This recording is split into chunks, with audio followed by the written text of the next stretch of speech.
अस्सलाम वालेकुम स्टूडेंट्स। आज हम 6.1 का 4 और 5 क्वेश्चन स्टार्ट करेंगे।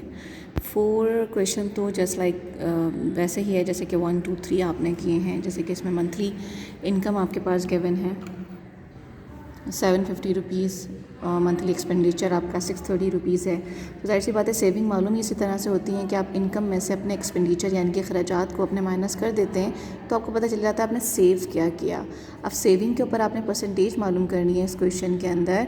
तो 120 यानी कि आपकी सेविंग डिवाइडेड बाय 750 यानी कि आपकी मंथली इनकम मल्टीप्लाई बाय 100, क्योंकि हमने परसेंटेज मालूम करनी है। इनको हम सिंप्लीफाई करेंगे then you will get the answer 16%। ठीक है। अब क्वेश्चन नंबर 5 को हम देखते हैं। क्वेश्चन नंबर 5 के अंदर थोड़ा अपोजिट कहा हुआ है यहाँ पर।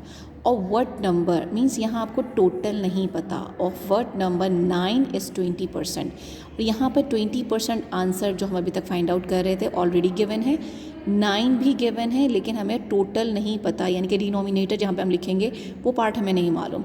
And what number is 15%। 15% जो आंसर आएगा उसका भी क्या नंबर है नहीं मालूम। तो how you will start at. अब आपको पता है 9, ठीक है, क्वेश्चन के मुताबिक multiply by 100 is equals to 20, क्योंकि 20% आ रहा है तो ये 20% हो गया। बेसिकली ये 9 पार्ट उन्होंने जो बता दिया था अपने क्वेश्चन के अंदर ओवर नंबर 9, तो ये 9 आ गया। अब जो चीज़ हमें मालूम नहीं है, हम जानते हैं कि वो वेरिएबल कहलाती है और वेरिएबल को हम x, y, z या फिर हम कोई और भी नाम भी दे सकते हैं, ज़्यादातर हम शो कर रहे होते हैं। तो हम यहाँ पर हम x ले लेते हैं, ठीक है।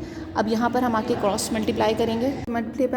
क्रॉस मल्टीप्लाई करते हैं तो 9 और 100, अगर हम 100 और 9 को आपस में मल्टीप्लाई करते हैं तो as you know that 100 9 are 900 आ गया इज इक्वल्स टू x हम यहाँ लेकर आ गए 20x हो गया। अब क्योंकि ये दोनों आपस में मल्टीप्लाई कर रहे हैं, हमें x की वैल्यू फाइंड आउट करनी है। x को हम एक साइड पे रखेंगे, दोनों मल्टीप्लाई कर रहे हैं, 20 इधर आ जाएगा तो वो डिवाइड करेगा। अब 0 से 0 क्रॉस हो गया, 2 1 ज़ा 2, 2 4 ज़ा 8 एंड 2 5 ज़ा 10। तो आंसर हमारे पास आया 45, ठीक है। यहाँ यानी कि टोटल नंबर जो होगा अब यहाँ पर 45 होना चाहिए, तो आंसर जो होगा वो 20 आएगा। इसी तरह से अगर हम 9 अपॉन y अनदर वेरिएबल हमने यहाँ पर ले लिया है, क्योंकि अब हमारे पास क्वेश्चन के मुताबिक 15 आ रहा है, तो दूसरा आपको बताया गया 15%। तो ये हो गया 15%। 9 अगेन हमें नंबर वही दिया हुआ था उन्होंने, और यहाँ पर हमने y ले लिया क्योंकि टोटल नंबर हमें मालूम नहीं है।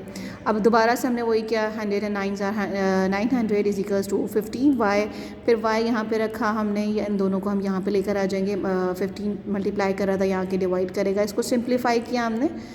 और उसके बाद ये सबसे पहले हमने 3 के टेबल से सिंप्लीफाई किया है, उसके बाद हमने 5 के टेबल से सिंप्लीफाई किया है।